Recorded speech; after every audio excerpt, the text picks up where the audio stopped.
राम राम दोस्तों, मैं आपकी प्यारी दुलारी चुगल किशोरी। कैसे हैं आप लोग? भाई हम तो बिल्कुल ठीक हैं और रोज की तरह आपकी चुगल किशोरी आपके सामने हाजिर है ढेर सारी ओरिजिनल चुगलियां लेकर। अनुपमा में 6 महीने पहले अनुज के साथ क्या हुआ उसके राज से पर्दा हट चुका है और अनुज हो गया है कंगाल। जबकि शो में मीनू भी आ रही है जो अनुपमा की ननद की बेटी है और उसके आने से शो में बड़ा बदलाव देखने को मिलेगा क्योंकि उसकी और सागर की लव स्टोरी शुरू होना बाकी है। जबकि ये रिश्ता क्या कहलाता है में कबड्डी के मैच के जरिए अभीरा अरमान और रोहित को पास लाने की कोशिश करेगी, लेकिन संजय पोद्दार कंपनी पर अपना ही कब्जा जमाने की बात कर रहा है और वो ऐसा करने में कामयाब भी होगा। जबकि गुम है किसी के प्यार में सभी के पास हमेशा के लिए सही रहना चाहती है। अब जल्द ही रजत और सही दोनों एक होने वाले हैं। तो दोस्तों, ये तो थी मोटा मोटी जानकारी, लेकिन पूरी जानकारी के लिए रोज की तरह आपको हमारा शो देखना होगा। तो चलिए बिना देरी के पहले अनुपमा के सेट पर चलते हैं और जानते हैं कि आज के एपिसोड में क्या खास देखने को मिलेगा। अनुपमा में अनुज के साथ बीते 6 महीनों में काफी कुछ बुरा हुआ है और वो शरीर के साथ साथ बिजनेस से भी चला गया है। अब खुद अंकुश और बरखा ने मिलकर बेचारे के साथ धोखा किया है और छोटी भी गायब है। हालांकि अनुपमा को यकीन नहीं हो रहा है कि छोटी मर गई है। उसे उम्मीद है कि वो आज भी छोटी को ढूंढ निकालेगी, लेकिन पहले वो अनुज के जज्बात जगाने की कोशिश करेगी। आज मुद्दा ये है कि अनुपमा अनुज से प्यार से सवाल करती है कि 6 महीने पहले क्या हुआ था और आप मिलने के लिए क्यों नहीं आए थे। अब ये सवाल सुनकर अनुज फ्लैशबैक में चला जाता है और दिखाया जाता है कि अनुज का एक्सीडेंट होता है और मदद करने वाले होते हैं अंकुश और बरखा। अब दोनों अनुज का खूब ख्याल रखते हैं, लेकिन डॉक्टर बताते हैं कि ज़्यादा खून बह जाने की वजह से अनुज अंदर से कमज़ोर है।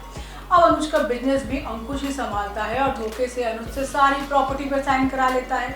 इसके बाद बरखा अनुज को बताती है कि उसकी बेटी का बैग खाई के पास मिला है और एक बॉडी भी मिली है। अब पुलिस को शक है ये बॉडी छोटी की है। अब अनुज अनुपमा को बताता है कि छोटी बहुत दूर चली गई है भगवान के पास।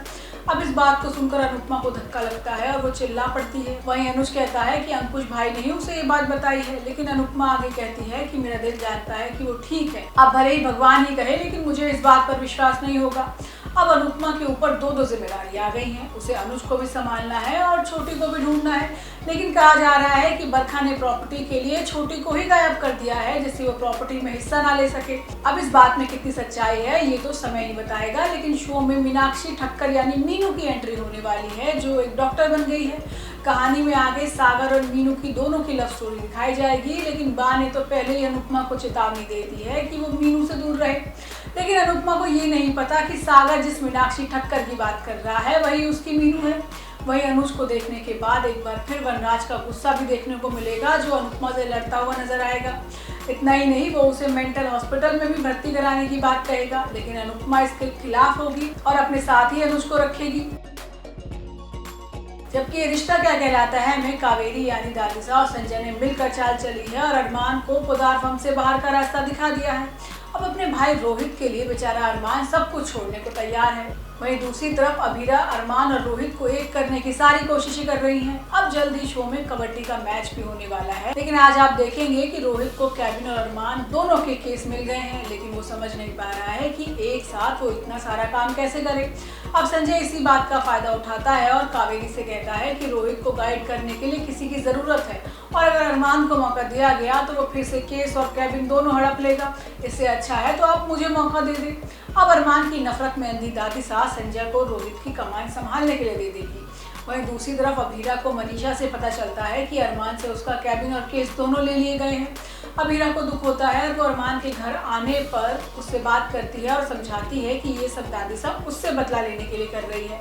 लेकिन अरमान का मुंह ठीक करने के लिए अभीरा अरमान को दाल बाटी चूरमा बनाने के लिए कहती है जिससे उसका ध्यान हटे। जबकि विद्या भी अरमान और अभीरा की डेट के लिए अपने पुराने जमाने के कैमरामैन को बुलाती है जिससे दोनों की अजीबोगरीब फोटो खींची जाती है। अब अरमान कहता है कि ये अंकल 60 के दशक की फोटो खींचेंगे, लेकिन अभीरा को सिर्फ विद्या का मन रखना है। अब अपनी ही फोटो देखकर अरमान खूब हंसता है, जबकि अभीरा को गुस्सा आता है। हालांकि अरमान ने अभीरा के लिए अलग से रोमांटिक डेट प्लान की है जहां पर दोनों रोमांटिक गाने पर डांस करते हैं, लेकिन रूही छत से दोनों का रोमांस देखती रहती है। अब रूही के आंसू निकल जाते हैं, लेकिन बेचारी कुछ बोल नहीं पाती। अब अभीरा रूही को देखकर परेशान हो जाती है, जिसके बाद आर्यन आता है जिसकी कॉलेज के सीनियर्स ने पिटाई कर दी है। अब वो अभीरा को बताता है तो अभीरा इस मौके का फायदा उठाती है और अरमान और रोहित को राजी करती है कि दोनों कॉलेज जाए, वो भी एक साथ। अब कॉलेज में कबड्डी का मैच होगा जिसमें रोहित और अरमान एक साथ खेलने वाले हैं। अब अबीरा को उम्मीद है कि इस मैच से दोनों भाई करीब आ जाएंगे। जबकि गुमे किसी के प्यार में सई अब सभी के सिवा किसी के साथ नहीं रहना चाहती। सई आशिका के पास नहीं जाना चाहती और सभी का भी मोह सई के साथ बढ़ गया है। लेकिन आज होता ये है कि रजत और सई के साथ एक ही कार में आते हैं और आशिका भी वापस सई को लेने के लिए पहुंच जाती है। अब पहले तो भाग्यश्री ही आशिका की क्लास लगा देती है। वो कहती है कि ये कैसी मतलबी माँ है, लेकिन आशिका को फिलहाल किसी बात से कोई फर्क नहीं पड़ता। लेकिन सई आशिका से सवाल करती है तो आशिका को बुरा लगता है और वो अपने घड़ियालू आंसू बहाना शुरू कर देती है। वो कहती है कि वो नींद ना आने की दवाई लेती है, इस वजह से सई का ध्यान नहीं रख पाती। अब इतने सालों बाद उसे अपनी बेटी भी मिली है। हालांकि आशिका की बातें सभी को अजीब लगती हैं, लेकिन अब सई आशिका के साथ जाने से मना कर देती है। लेकिन सभी के समझाने पर बेचारी मान जाती है। लेकिन आगे आने वाले एपिसोड में एक बार फिर रजत और सभी दोनों नकली पति पत्नी बनने का नाटक करेंगे और जिसकी वजह सभी के चरित्र पर भी सवाल उठेगा। तो दोस्तों, ये तो थी आज के तीनों सीरियल की पूरी जानकारी।